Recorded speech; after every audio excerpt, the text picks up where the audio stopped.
Je vais vivre avec mes parents à partir d'aujourd'hui. Si tu n'aimes pas ça, on peut divorcer et tu peux partir, dit Jeff fièrement en me regardant avec un sourire en coin. Dans ce cas, tu es viré. Quitte l'entreprise, dis-je à Jeff en lui faisant part de mes véritables sentiments. Soupirant doucement, j'ai fixé Jeff d'un regard froid. Lorsqu'il a vu mes yeux, il s'est visiblement raidi. L'anxiété s'est répandue dans son expression. Je m'appelle Kelly Thompson, j'ai 44 ans. Je dirige une entreprise qui fabrique des véhicules et des pièces détachées. L'entreprise a été fondée par mon grand-père et je suis la 3e génération. C'est une entreprise familiale. Au départ, j'avais l'intention de mener une vie normale et je n'avais pas l'intention de reprendre l'entreprise. Je n'étais pas un grand étudiant et j'avais l'intention de trouver un emploi normal dans une entreprise générale, en fait. J'ai effectivement trouvé un emploi dans une société informatique. Cependant, à l'âge de 26 ans, mes parents sont décédés de manière inattendue dans un accident. J'ai un frère aîné qui adore la recherche et qui était enfermé dans un laboratoire d'études supérieures. Mon père a laissé un testament stipulant que je deviendrais le prochain président de l'entreprise. Par la suite, j'ai eu l'impression de faire des montagnes russes. J'ai quitté mon emploi actuel et j'ai rejoint l'entreprise de mon père. Le vice-président exécutif faisait office de président et j'ai appris le métier avec dévouement. J'ai travaillé sans relâche, en m'accordant peu de temps pour dormir. J'ai tout appris sur les produits et la gestion de l'entreprise. Au début, tout le monde me traitait avec des gants, comme si j'étais une dame délicate. Mais peu à peu, ils ont commencé à s'ouvrir à moi. Peu à peu, le travail est devenu intéressant et je suis devenue présidente à 40 ans. J'ai vécu en me consacrant à mon travail. Alors que les gens autour de moi se mariaient les uns après les autres. Je n'avais pas eu un seul petit ami. Je donnais la priorité au travail plutôt qu'au plaisir. J'ai voyagé dans le pays et à l'étranger pour l'entreprise, oubliant souvent même Thanksgiving ou Noël. La famille a commencé à me harceler pour que je trouve un successeur. Chaque fois que je rencontrais des membres de ma famille lors de cérémonies commémoratives, ils ne manquaient pas de me rappeler avec délicatesse que je ne pourrais pas avoir d'enfant si je ne me dépêchais pas. Ne vous sentez-vous pas seul, me demandaient certains. Même si je répliquais, je savais ce qui allait suivre.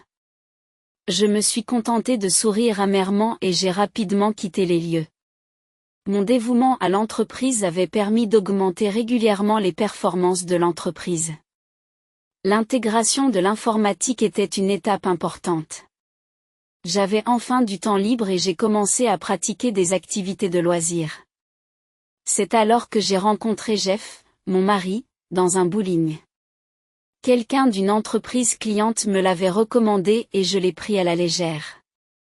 Mais cela correspondait à ma personnalité et je suis devenue complètement accro.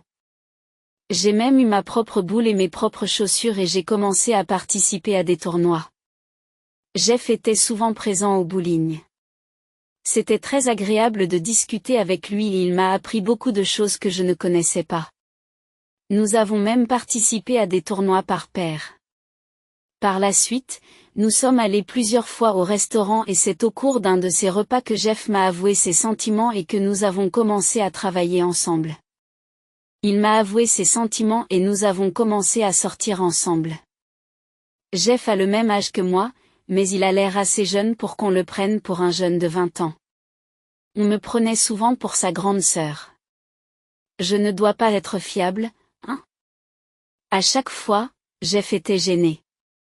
Jeff avait de nombreux passe-temps. Il aimait regarder et jouer au sport, comme le baseball, le football et le golf. Il m'a influencé et j'ai commencé à jouer au golf. Il ne se contentait pas de faire du sport, il m'invitait aussi à des concerts et au théâtre kabuki. Jeff m'a fait découvrir des mondes que je n'avais jamais connus auparavant. Le temps passé avec Jeff était très excitant et agréable pour moi. J'avais un petit ami pour la première fois à 44 ans. Il ne serait pas étrange que je me sente exaltée. Chaque jour, j'étais d'humeur joyeuse lorsque Jeff me disait quelque chose d'inattendu. Voulez-vous rencontrer mes parents? Je suis restée sans voix face à sa soudaine demande. Si je me marie, ce sera avec toi. Je veux te présenter à mes parents. Cela ne fait que 2 mois que nous avons officiellement commencé à sortir ensemble. Cela semblait un peu tôt, mais je n'étais pas jeune non plus. Ce n'est pas que je n'étais pas anxieuse. Il y avait de la confusion, mais j'étais aussi heureuse. Je n'avais pas l'intention de refuser. Une semaine plus tard, nous nous sommes rendus chez les parents de Jeff. La maison était bien rangée et dégageait une légère odeur agréable. Dans le salon, le père et la mère de Jeff nous ont accueillis. La mère de Jeff avait une allure élégante et ses cheveux étaient d'un beau violet. Je suis si heureuse que mon fils sorte avec une personne aussi charmante. Elle rayonnait de joie. C'est vraiment une jeune femme merveilleuse. Recevoir autant d'éloges me donnait des démangeaisons dans le dos. Les parents de Jeff ont continué à me complimenter au point que j'ai rougi. À côté de moi, Jeff avait l'air fier. C'est vrai? Trouver quelqu'un comme elle à 44 ans est une véritable découverte. Jeff souriait, mais je sentais quelque chose d'anormal dans son commentaire. Un sentiment de malaise a commencé à se répandre dans ma poitrine. Cependant, Jeff et ses parents riaient joyeusement. Je me suis dit que je pourrais bien m'entendre avec des parents aussi merveilleux après le mariage. L'inquiétude que j'avais ressentie plus tôt s'est dissipée. Cependant, j'ai remarqué que Jeff appelait toujours ses parents maman et papa. Moi aussi, j'avais l'habitude d'appeler mes parents maman et papa.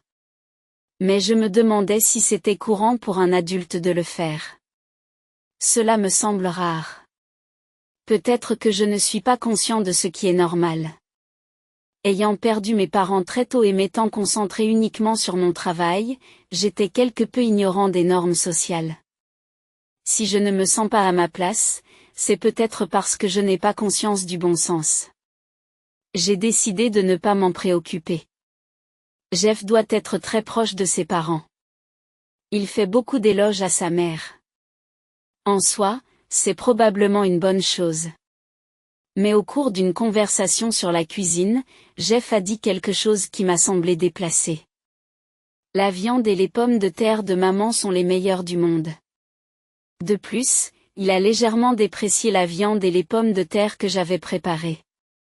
Ta viande et tes pommes de terre sont un peu moins bonnes que celles de maman. En entendant cela, je n'ai pas pu retenir un sourire. C'est vrai. C'est une bonne occasion de lui demander la recette. La façon de parler de Jeff était également différente de d'habitude. Pourquoi se comportait-il de manière si supérieure? Ignorant mon expression ambiguë, il échangeait des sourires avec sa mère. La mère de Jeff a pris un carnet et a commencé à écrire la recette de la viande et des pommes de terre. Avec ça, tu pourras faire quelque chose de semblable à la viande et aux pommes de terre de maman. Je ne savais pas si je devais être heureuse ou non. En un rien de temps, mon expression s'est transformée en ce sourire ambigu que je montre à mes proches.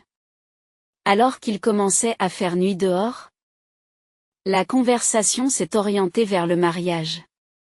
Je veux me marier tout de suite. Cela me faciliterait la vie, et le fait d'être à temps partiel ne permet pas de gagner beaucoup d'argent. J'ai été choquée par cette révélation. Quoi? Le travail à temps partiel? Mes yeux se sont écarquillés. Jeff m'avait dit qu'il travaillait dans la vente. Je ne lui avais pas non plus parlé de mon travail. J'ai juste mentionné que je travaillais dans une entreprise qui fabrique des pièces détachées. J'ai eu du mal à dire que j'étais le président, mais je n'aurais jamais imaginé que Jeff était un employé à temps partiel. Alors que je restais bouche bée, Jeff m'a fait face. Tu as pensé, malgré tes 44 ans, n'est-ce pas? Il y a une raison profonde à cela. Apparemment, la mère de Jeff a toujours été fragile et souvent malade. En outre, il y a 2 ans, son père est tombé gravement malade et a dû recevoir des soins de niveau 1.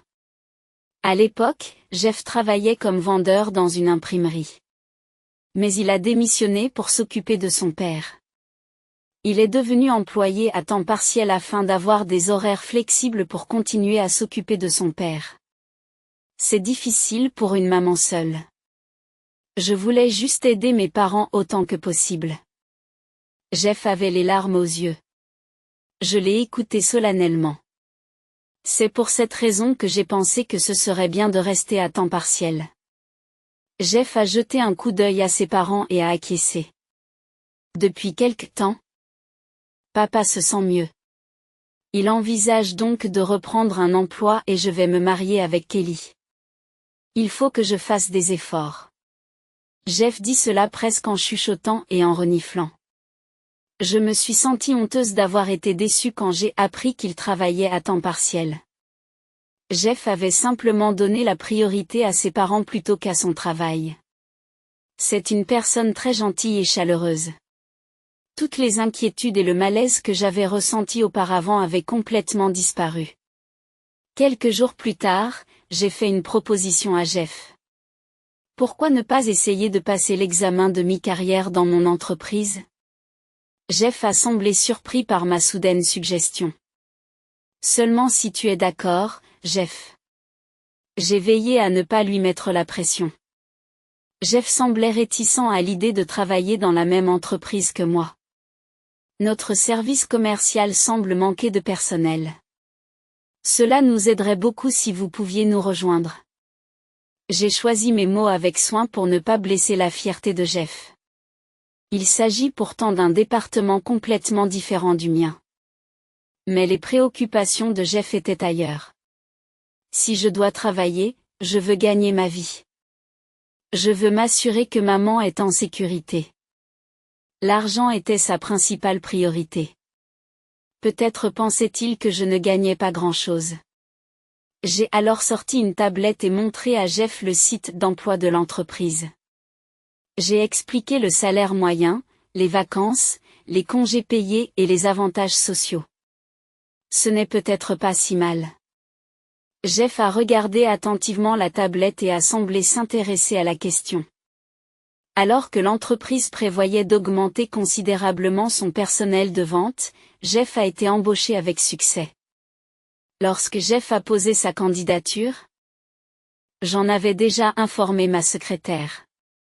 Je pourrais demander à la secrétaire de s'occuper de tout problème éventuel à l'avenir. J'ai également fait part à ma secrétaire d'une autre demande concernant le site web. Lorsque Jeff a obtenu le poste, Jeff et moi avons enregistré notre mariage. Nous n'avons pas organisé de cérémonie. Je ne voulais pas que mes proches le sachent et je voulais que Jeff ne sache pas que j'étais présidente. Je pensais que les beaux-parents s'y opposeraient, mais ils nous ont étonnamment bien soutenus. La seule préoccupation de la mère de Jeff était de savoir à quelle fréquence nous pourrions rendre visite à la belle famille. Nous avons remplacé la cérémonie par un dîner au restaurant et reporté notre lune de miel. J'étais très occupée, mais Jeff ne semblait pas non plus très enthousiaste à l'idée de partir en lune de miel. Je ne peux pas être loin de papa et maman. Encore une fois, maman et papa. Je n'arrivais pas à me débarrasser de ce malaise. En ce qui concerne la nouvelle maison, bien qu'un agent immobilier nous ait présenté une nouvelle maison individuelle, nous avons décidé de ne pas le faire. Étant donné que Jeff travaillait à temps partiel, il était préférable d'éviter les dépenses inutiles. J'ai hésité un peu, mais j'ai choisi mon appartement comme nouvelle maison. Jeff a accepté. C'était probablement parce qu'il était proche de la maison de ses parents. Après avoir emménagé et commencé à vivre ensemble, l'attitude de Jeff a changé. Il a commencé à me mépriser. Dans quel service es-tu ? Il a cessé de m'appeler chérie et m'a surtout appelé toi. Jeff ne me considérait manifestement pas comme un cadre. Je n'avais pas l'intention de mentir et de le cacher, mais je voulais que cela reste aussi inconnu que possible. À ce moment-là, Jeff a dit quelque chose d'incroyable. Eh bien, peu importe.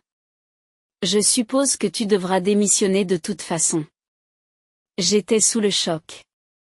Quoi? Démissionner? Qui démissionne? Qu'est-ce que ça veut dire? Ce n'est pas Jeff, mais moi qui démissionne? J'ai un mauvais pressentiment. Jeff m'a jeté un coup d'œil et a souri. Ce sourire inconnu était incroyablement laid, et j'ai frémi. Soudain, j'ai eu froid dans le dos. Qu'est-ce qu'il y a? Tu as un problème? Jeff m'a regardé froidement. Mon rythme cardiaque s'est accéléré. Je me suis serré la poitrine et j'ai fait comprendre que je n'avais pas l'intention de quitter mon travail. À ce moment-là, une idée m'est venue à l'esprit. Peut-être que Jeff veut des enfants. Penses-tu à ce qui se passera quand nous aurons un enfant? Mon entreprise offre d'excellents congés de maternité et de paternité. Jeff m'a interrompu pour me dire quelque chose d'incroyable. Il n'est pas question d'avoir des enfants. Je suis déjà débordée avec papa et maman. Je n'ai pas compris les paroles de Jeff et j'ai penché la tête. Jeff a alors poussé un grand soupir d'exaspération. C'est de mes parents que je parle. Je ne te l'ai pas dit? Ils ont besoin de soins. Surpris par sa voix soudainement forte, je me raidis. Reprenant mon calme, je réussis à répondre. J'ai entendu parler de l'état de votre père. Mais il se porte bien ces derniers temps, alors tu n'as pas postulé à nouveau pour un emploi à cause de cela? Même s'ils vont bien, ils sont tous les deux âgés. Jeff a commencé à se mettre en colère comme s'il était enflammé. Tu n'es pas du tout inquiet? Bien qu'il s'agisse d'une belle fille, les cris de Jeff ont envahi la pièce. J'étais confuse et ne comprenais pas bien ce qu'il voulait dire. J'ai essayé de me calmer et de mettre de l'ordre dans mes idées. Il semblait que Jeff essayait de me faire porter le fardeau de ses parents. De plus, il avait l'intention de m'obliger à quitter mon travail pour me consacrer à cette tâche. Après avoir exprimé sa colère, Jeff a souri. Je ne dis pas que tu devrais démissionner tout de suite. Il vaut mieux avoir 2 revenus. Après tout, il semble que mon revenu soit maintenant une priorité. À partir de maintenant, nous retournerons chez mes parents les jours de congé. Chaque semaine? J'avais l'intention d'aider autant que possible. Mais je ne m'attendais pas à ce qu'on me pousse à m'occuper de mes parents chaque semaine. Ce qui m'a le plus choqué, c'est l'attitude de Jeff. Avant notre mariage, Jeff était une personne qui aimait s'amuser et qui avait de nombreux passe-temps. Il trouvait toujours de la joie dans tout. Il était toujours positif et fiable. Je n'arrivais pas à comprendre à quel point il avait changé. Un agent immobilier nous a contactés au sujet d'une nouvelle maison individuelle située près de la maison de ses parents. De plus, elle était très recherchée et j'avais déjà signé le contrat. J'espérais que le fait d'y vivre changerait Jeff. J'étais de moins en moins enthousiaste à l'idée de me rendre chez ses beaux-parents. Pourtant, ces derniers étaient toujours heureux de m'accueillir. Je suis heureux que vous ayez pu venir. J'ai quelques biscuits ici. Mangeons-les ensemble. Son sourire était si large que les coins de ses yeux s'abaissaient. Je suis désolé de vous déranger pendant votre jour de congé. La belle-mère a été très prévenante à mon égard. Non, pas du tout. J'ai l'impression que ma fille est venue me rendre visite quand Kelly est là. Des larmes de joie sont apparues dans ses yeux et j'ai senti une chaleur dans les miens. Après tout, je me suis dit qu'il fallait poursuivre la discussion sur la nouvelle maison. Avec cette belle famille, tout irait bien. À chacune de mes visites, la belle-mère préparait mes friandises préférées. Sa gentillesse m'a toujours touchée. Je n'aimais pas que Jeff me dicte ma conduite, mais voir le visage heureux de la belle-mère m'apaisait toujours. Après un certain temps de mariage, Jeff et moi avons commencé à rendre visite à ses parents séparément. En raison de mes horaires de travail, il n'était pas possible de leur rendre visite tous les week-ends. Parfois, je devais passer des week-ends en voyage d'affaires. Pour compenser, j'ai commencé à leur rendre visite en semaine. Un jour de semaine, je me suis rendue dans la maison de la belle famille. Je l'avais visité si souvent que je n'ai pas sonné à la porte. J'ai dit discrètement excusez-moi en ouvrant la porte et en me dirigeant vers le salon. Une voix familière s'est fait entendre dans le salon. C'était Jeff.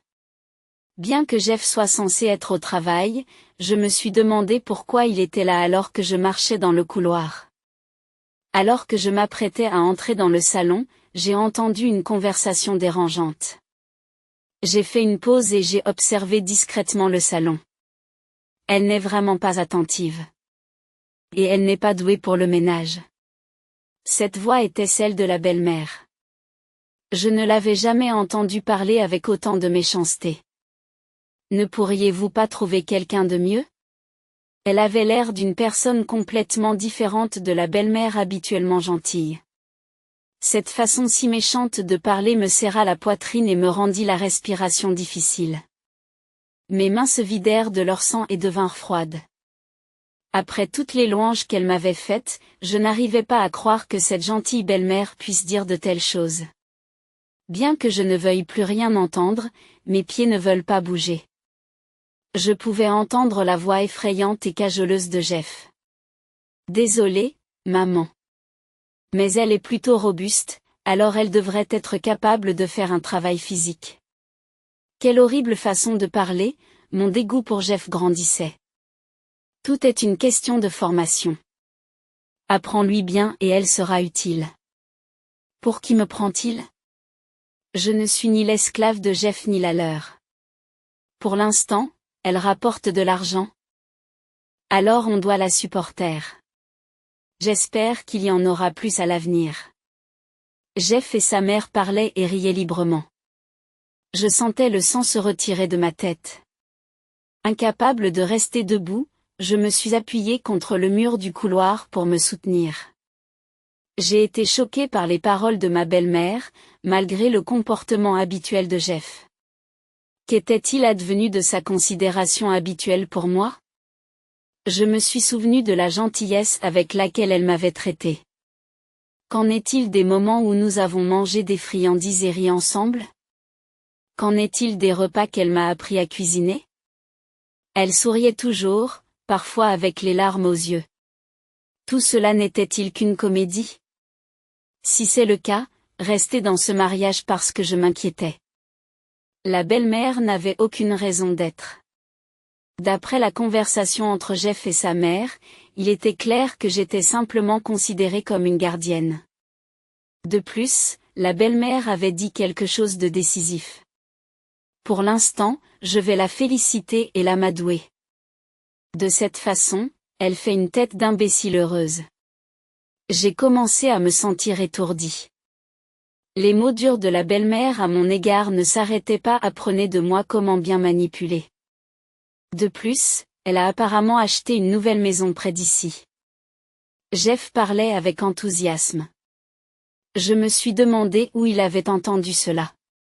L'agent immobilier a appelé chez nous. J'ai été surpris. L'agent immobilier avait appelé notre téléphone fixe. C'était une erreur de ma part de ne pas avoir insisté pour être contacté par mon téléphone portable. C'est très bien. Maintenant, nous pouvons la faire travailler encore plus dur. Le rire méprisant de la belle-mère m'a donné la nausée. Après avoir entendu tout cela, je me suis tranquillement dirigée vers la porte d'entrée et j'ai quitté la maison. Je tenais mon smartphone si fort que ma main s'était engourdie. Sur le chemin du retour, j'ai envoyé un message à Jeff et à sa mère pour leur dire que je me sentais soudain mal. Si j'avais su que j'en arriverais là, je ne me serais jamais mariée. Le mot divorce me venait à l'esprit. Je suis quelqu'un qui agit immédiatement une fois que j'ai pris une décision. Je choisis toujours de regretter d'avoir fait quelque chose plutôt que de regretter de ne pas l'avoir fait. La société pourrait désapprouver un divorce rapide. Mais je pensais qu'il valait mieux le faire plutôt que de passer du temps avec des gens désagréables. Je ne pouvais plus supporter de vivre avec Jeff. J'ai tout de suite préparé les papiers du divorce. J'ai également décidé d'annuler la nouvelle maison. Si je n'y prenais pas garde, je risquais de perdre mes biens dans le cadre du partage des biens ou d'une demande d'indemnisation. Cependant, je pensais pouvoir me débrouiller avec les preuves de la violence psychologique de Jeff. J'ai un avocat compétent et une secrétaire fidèle. Une fois la question résolue, j'ai commencé à agir avec plus de prudence. J'ai évité de confronter Jeff et j'ai continué à me soumettre. D'après un rapport de ma secrétaire, Jeff avait causé plusieurs problèmes au travail. Il semble que ce n'était que la partie émergée de l'iceberg. Un divorce ne semble pas suffire à régler tous les problèmes avec Jeff. Je veux résoudre rapidement les problèmes au travail, puis me dépêcher d'en finir avec le divorce. Je garderai le secret sur le fait que je suis le président de la société. Cela causerait des problèmes si Jeff ou ses parents l'apprenaient avant le divorce. C'était embarrassant, mais j'ai tout dit à ma secrétaire sur la situation de Jeff. Avec l'aide de la secrétaire, je me prépare progressivement au divorce. Vivre avec Jeff me paraissait étouffant. Je me sentais à peine vivante. Finalement, quand les choses ont commencé à s'améliorer, j'ai rencontré Jeff au travail. C'était le bon moment. Dès qu'il m'a vu, Jeff s'est approché de moi avec un grand sourire et m'a entraîné dans une salle de réunion vide. Tu me caches quelque chose, n'est-ce pas? Le rire narquois de Jeff m'a fait frissonner. J'ai appris que tu avais acheté une maison. On m'a dit qu'elle était prête à être habitée. Je soupire involontairement. C'était donc ça. Je vais vivre avec mes parents à partir d'aujourd'hui. Si ça ne te plaît pas, on peut divorcer et tu peux partir. J'en avais complètement marre. Il semble que le moment soit venu pour moi d'affronter Jeff. Il se tenait debout, audacieux, et me souriait d'un air confiant. Jeff pense que je vais m'avouer vaincu et lui obéir. Jusqu'à récemment, je l'écoutais pour le bien de sa mère. Je pensais que ses parents étaient de bonnes personnes qui se souciaient de moi. Mais maintenant que je connais la vraie nature de sa mère, je n'ai plus l'intention d'ouvrir mon cœur à ses parents. Alors tu es viré. Sors de l'entreprise. J'ai fait face au cri de Jeff avec un sourire et je lui ai asséné la vérité. 1.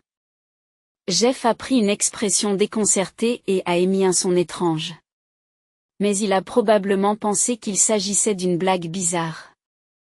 Il se ressaisit rapidement et se mit à rire bêtement. Qu'est-ce que tu racontes? Tu n'es même pas mon patron. Tu es devenu fou? J'ai soupiré doucement et j'ai fixé Jeff froidement. En voyant mes yeux, Jeff s'est raidi. L'anxiété s'est répandue dans son expression. J'ai pris une grande inspiration et j'ai parlé calmement. Le fou, c'est toi, qui ne connais pas le visage du président de ta propre entreprise. J'ai montré à Jeff le bulletin d'information de l'entreprise. Là, dans l'interview du président, il y avait ma photo. Jeff a regardé le bulletin comme s'il voulait y faire un trou, puis l'a comparé à mon visage. Il l'a ensuite comparé à mon visage. C'est impossible. C'est un mensonge, n'est-ce pas? Marmonna Jeff, son visage se vidant de ses couleurs. Tu as enfin compris? Jeff semble perdre toute force et s'effondre sur place. Merde, ce n'est pas ça. Kelly. Je ne savais rien. Sa voix était pitoyablement tremblante. Récemment, on m'a appelé par mon nom, Kelly, au lieu de m'appeler You. Mais maintenant, être appelé par mon nom me dégoûte. Vous ne saviez pas? Non, vous n'avez pas pris la peine de savoir. Il aurait pu le savoir à tout moment s'il l'avait voulu. La lettre d'information a même été placée dans la salle de pause et la cafétéria de l'entreprise. S'il avait fait une recherche sur son smartphone ou son PC, ma photo serait apparue immédiatement. Même si le site web de l'entreprise avait été supprimé, ma photo aurait pu être trouvée facilement. En d'autres termes, Jeff n'était pas intéressé. Il n'était pas non plus passionné par son travail. Pour cette raison, Jeff a été relégué à des tâches subalternes dans l'entreprise plutôt qu'à la vente. Il n'avait pas d'attachement particulier à sa description de poste. Les seules choses importantes pour Jeff dans l'entreprise étaient le revenu, les vacances et les avantages sociaux. Pour lui, je ne devais être qu'une personne sans importance. Bien sûr, cela ne me suffisait pas. Ce n'est pas encore fini. Nous n'avons pas fini de parler du divorce. Jeff est visiblement ébranlé. Sais-tu au moins ce que tu dis? Il n'a probablement jamais pensé que j'accepterais de divorcer. Oui, je ne peux pas être la femme idéale que tu veux. Le divorce est donc la seule option. J'ai sorti les papiers du divorce de mon sac. Je les avais préparés depuis que j'avais décidé de divorcer. Comprenez-vous ce que vous faites? Jeff, incrédule, regarde les papiers du divorce et moi. J'ai pris un stylo et je l'ai posé sur la table. Dépêche-toi de signer. Jeff s'est figé, son visage s'est vidé de ses couleurs. Oh, tu ne divorces pas? Tu parlais en l'air?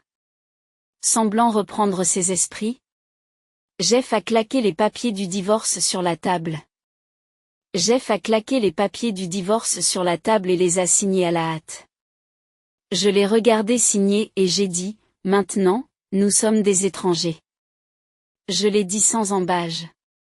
Ne le regrette pas. Une femme qui répond est une honte pour son mari. Jeff a parlé avec dédain. Bon débarras. Une femme qui choisit son travail au détriment de ses parents. Je suis content d'être débarrassé d'elle. Jeff continua à se plaindre amèrement. Oh, je m'en excuse. J'ai calmement rejeté ses plaintes. Que allez-vous faire après le divorce? Pensez à la tristesse de mes parents. Tu te rends compte à quel point ils vont se sentir seuls sans toi? Seuls? Ils disaient du mal de moi tous les deux. La colère a explosé en moi. J'étais tellement en colère que je n'arrivais pas à trouver les mots justes. Je voulais m'en prendre à Jeff sur le champ, mais au lieu de cela, j'ai serré les dents et je l'ai regardé fixement. Prenant mon silence pour un signal, Jeff a continué à me réprimander. La pauvre, maman vient de me dire qu'elle a faim et qu'il n'y a rien à manger. Et alors? Il y a des magasins et des supermarchés près de chez eux. Tu devrais retourner chez tes parents. Tu peux encore arranger les choses, me dit Jeff avec arrogance. Ses parents ne sont pas infirmes au point d'avoir besoin de soins. C'est juste une question d'indulgence. J'aimerais qu'ils arrêtent. Nous sommes des étrangers maintenant. Et j'ai une réunion importante à faire aujourd'hui, réussis-je à parler. Ma colère atteignait son paroxysme, et bizarrement, cela me calmait. Si c'est si important, tu devrais prendre un congé et y aller toi-même. Je refuse d'être sacrifié pour Jeff et ses parents. Il est hors de question que je quitte mon importante entreprise pour des gens pareils. J'ai été patiente et obéissante pendant trop longtemps. Cela devrait suffire, dis-je. Jeff, qui ne s'attendait apparemment pas à ce que je réponde, a fait un pas en arrière. Tu me réponds? Tu n'es pas à ta place en tant qu'épouse? S'est-il exclamé. Je l'ai dit plusieurs fois, mais je ne suis plus ta femme. Jeff a des valeurs faussées. Il pense qu'une femme est l'esclave d'un mari et qu'elle doit lui obéir silencieusement. De plus, il ne m'impose que ce qui lui convient. Je n'ai plus ma place en tant qu'épouse? Pour qui te prends-tu? Je n'ai pas hésité à affronter Jeff. Ce dernier a grincé des dents de frustration. Ce sont tes parents, non? Pourquoi tu ne t'occupes pas de toi-même avant de les refiler à quelqu'un d'autre? Si sa mère est si importante, Jeff devrait prendre un congé et aller la voir lui-même. Le travail de Jeff était censé consister à ranger le placard à fournitures du bureau. Il n'y a pas d'échéance ou de rendez-vous avec d'autres entreprises. Il pourrait facilement prendre un jour de congé s'il en parlait à son patron, mais c'est à moi qu'il s'en prend. L'état de santé de sa mère ne doit pas être si grave. Il veut juste me donner des ordres. C'est complètement ridicule. Pourquoi devrais-je m'absenter du travail pour aller là-bas? C'est de ses propres parents qu'il s'agit, et pourtant il est si dépendant des autres. Le raisonnement égoïste de Jeff semble sans fin. Écoutez-moi bien. C'est à toi de t'occuper de papa et maman. J'en ai marre qu'il les appelle maman et papa. Que attends-tu exactement de moi? Je ne m'attends pas à une réponse sensée, mais j'ai quand même posé la question à Jeff. Jeff a reniflé et a répondu, tu es censé t'occuper de maman et de papa, de tout. Je n'arrivais pas à croire que Jeff puisse dire quelque chose d'aussi scandaleux. Comment peut-il être aussi effronté? Je suis un étranger maintenant. Tu devrais prendre un congé et y aller toi-même. J'ai dit à Jeff quelque chose de parfaitement raisonnable. Jeff s'est étranglé. On dirait qu'il ne sait plus où donner de la tête. Au lieu de se défausser sur moi, il devrait prendre ses congés lui-même. Ne rien faire et s'en plaindre ensuite, ce n'est pas bien. N'importe qui aurait pu s'en sortir tant qu'il s'occupait de tes parents, n'est-ce pas? Le visage de Jeff pâlit et il secoue la tête, bouche bée. Ce n'est pas vrai. Si j'avais su que tu étais président, je ne t'aurais jamais demandé de t'occuper de tes parents. Il y a quelques instants, il a dit que vous n'étiez pas à votre place en tant qu'épouse, et maintenant il retourne la situation. Je sais qu'il veut vraiment m'utiliser à sa guise. C'est pourquoi il essaie de me flatter maintenant. Mais avec ses prochains mots, Jeff révèle ses véritables intentions. Avec assez d'argent, nous pourrions simplement embaucher quelqu'un. C'est le fond du problème. Jeff compte toujours sur les autres. Alors, tu laisses les soins à quelqu'un d'autre? Tu vas juste jouer et profiter de la vie avec maman? Ce n'est pas vrai. Rétorque Jeff avec un sourire forcé. Mais s'il m'avait mieux manipulé, peut-être que cela aurait pu être mon avenir. L'idée fait froid dans le dos. Et si je n'avais pas connu la vraie nature des parents de Jeff? J'aurais peut-être accepté ses suggestions avec joie. Il aurait pu y avoir une possibilité que Jeff se consacre aux soins. Et j'étais le soutien de famille. Jeff a lui-même gâché cette chance. Pour moi, c'était peut-être une bénédiction déguisée. Jeff a levé les yeux vers moi, les yeux pleins de larmes. S'il vous plaît, essayons encore. Nous étions bien ensemble, n'est-ce pas? Retournons dans tous ces endroits.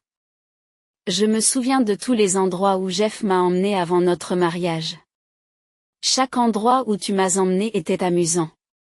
Le visage de Jeff s'éclaire, pensant peut-être qu'il y a une chance. Et j'ai été stupide de me laisser abuser par cela. C'est l'enfer depuis que nous nous sommes mariés. Je jette un coup d'œil à ma montre avec ostentation. Bon. Je dois me préparer pour une réunion. Je vous contacterai pour le licenciement. J'ai salué Jeff d'un geste désinvolte et je me suis dirigé vers la porte pour quitter la salle de réunion. Avant que je puisse ouvrir la porte, Jeff m'a attrapé la main gauche. En me retournant, j'ai vu Jeff me lancer un regard noir. Nous n'avons pas fini de parler. Tu me dis que je suis virée, en plus, que je suis divorcée? Comment suis-je censée l'accepter? Les larmes lui montent aux yeux alors qu'il me fait face. Et qu'est-ce que c'est que cette histoire de président? Il n'a pas pu terminer sa phrase et Jeff a fini par me lâcher la main. C'est Jeff qui, le premier, a parlé du divorce. Et c'est à cause de vous tous que je n'ai pas pu avouer que j'étais le président. Jeff pensait probablement que je n'accepterais pas le divorce. Il pensait qu'en menaçant de divorcer, je me plierais à ses exigences. Et le fait que je sois le président a dû le choquer.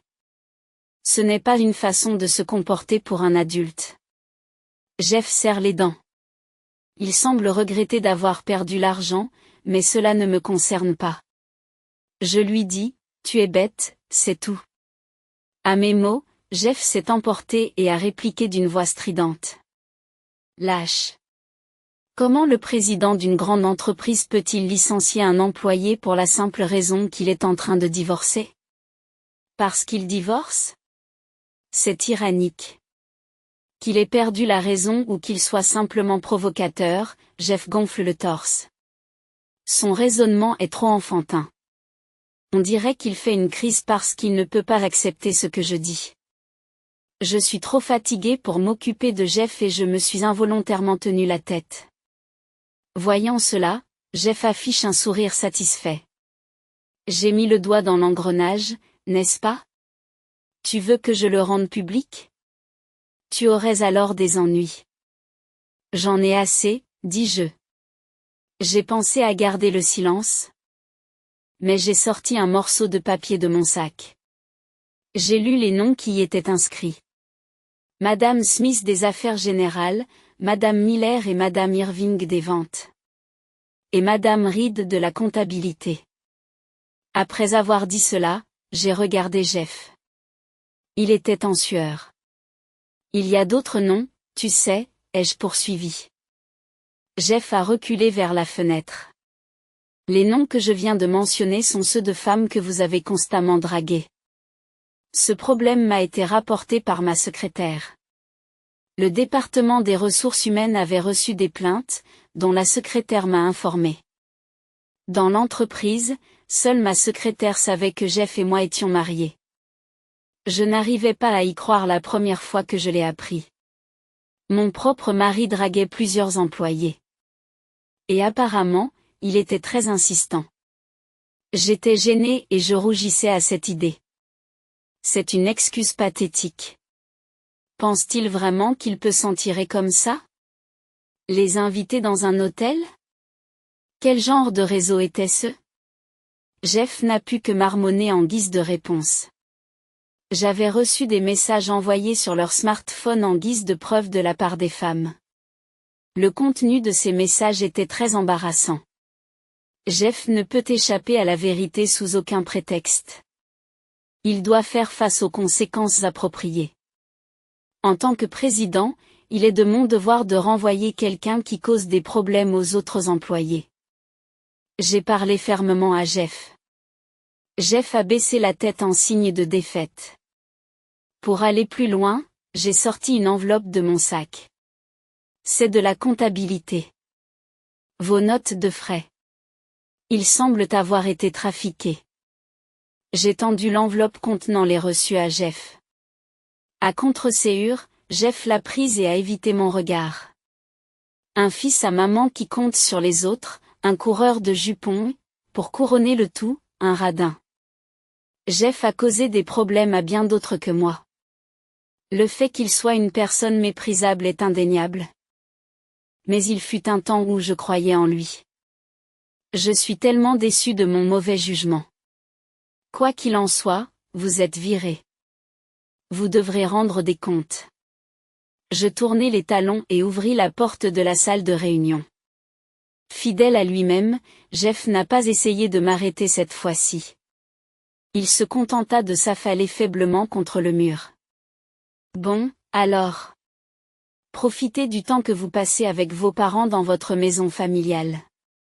Jeff s'effondra sur place, les épaules affaissées, marmonnant quelque chose sous sa respiration. Mais je l'ai laissé là et je suis sorti de la pièce. Peu après, ma secrétaire m'a remis un rapport officiel. À la suite de ce rapport, j'ai immédiatement procédé au licenciement de Jeff pour mauvaise conduite. Au nom du président, j'ai présenté mes excuses aux employés concernés. Par l'intermédiaire de ma secrétaire, j'ai veillé à ce qu'elle reçoive des soins de santé mentale appropriés.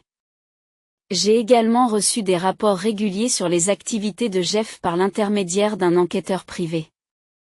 Géré par ma secrétaire. Selon ces rapports, Jeff, désormais sans emploi, est retourné vivre chez ses beaux-parents. Il a essayé de retravailler à temps partiel, mais un événement inattendu s'est produit. Son père a été classé comme nécessitant des soins de niveau 2. Peu après, sa mère a développé une démence. Jeff s'est retrouvé à s'occuper à la fois de son père et de sa mère. Il semble que sa mère erre la nuit, ce qui entraîne de nombreuses nuits blanches pour Jeff. Ses journées sont remplies par le travail et les soins, un emploi du temps trop exigeant pour qui que ce soit. J'ai besoin d'aide. S'il vous plaît, apportez une aide financière. Jeff m'a contacté à plusieurs reprises. Si le divorce s'était déroulé à l'amiable, j'aurais pu l'aider.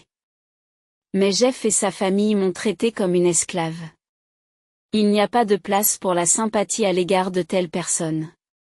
À chaque fois, j'ai répondu à Jeff sur un ton formel. Je ne peux pas vous aider. Veuillez vous abstenir de tout contact ultérieur. Si cela continue, des mesures appropriées seront prises. Après cela, je n'ai plus reçu de message de Jeff. Convaincu que j'en avais fini avec le mariage après mon divorce d'avec Jeff, j'ai décidé de vivre seule. J'ai gardé la nouvelle maison que j'avais achetée et je l'ai louée.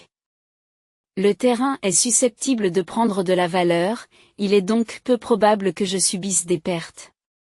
Le travail se passe bien et les performances de l'entreprise s'améliorent. Le travail est devenu plus que jamais une passion. Cependant, la seule chose que Jeff m'a apprise et que je ne peux pas abandonner, c'est le bowling. Je participe encore à des tournois et j'ai rejoint un cercle communautaire au bowling.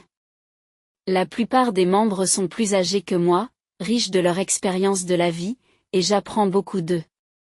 Récemment, un homme de mon âge s'est joint à eux. Contrairement à Jeff, il est calme, modeste et silencieux. Pourtant, son visage s'illumine de joie chaque fois qu'il marque un but. Et je me surprends à me réjouir secrètement en le regardant. Pour l'instant, je me dis que mon travail est ma passion. Un jour, le bonheur viendra à moi aussi. C'est avec cet espoir que je continue à me consacrer à mon travail aujourd'hui.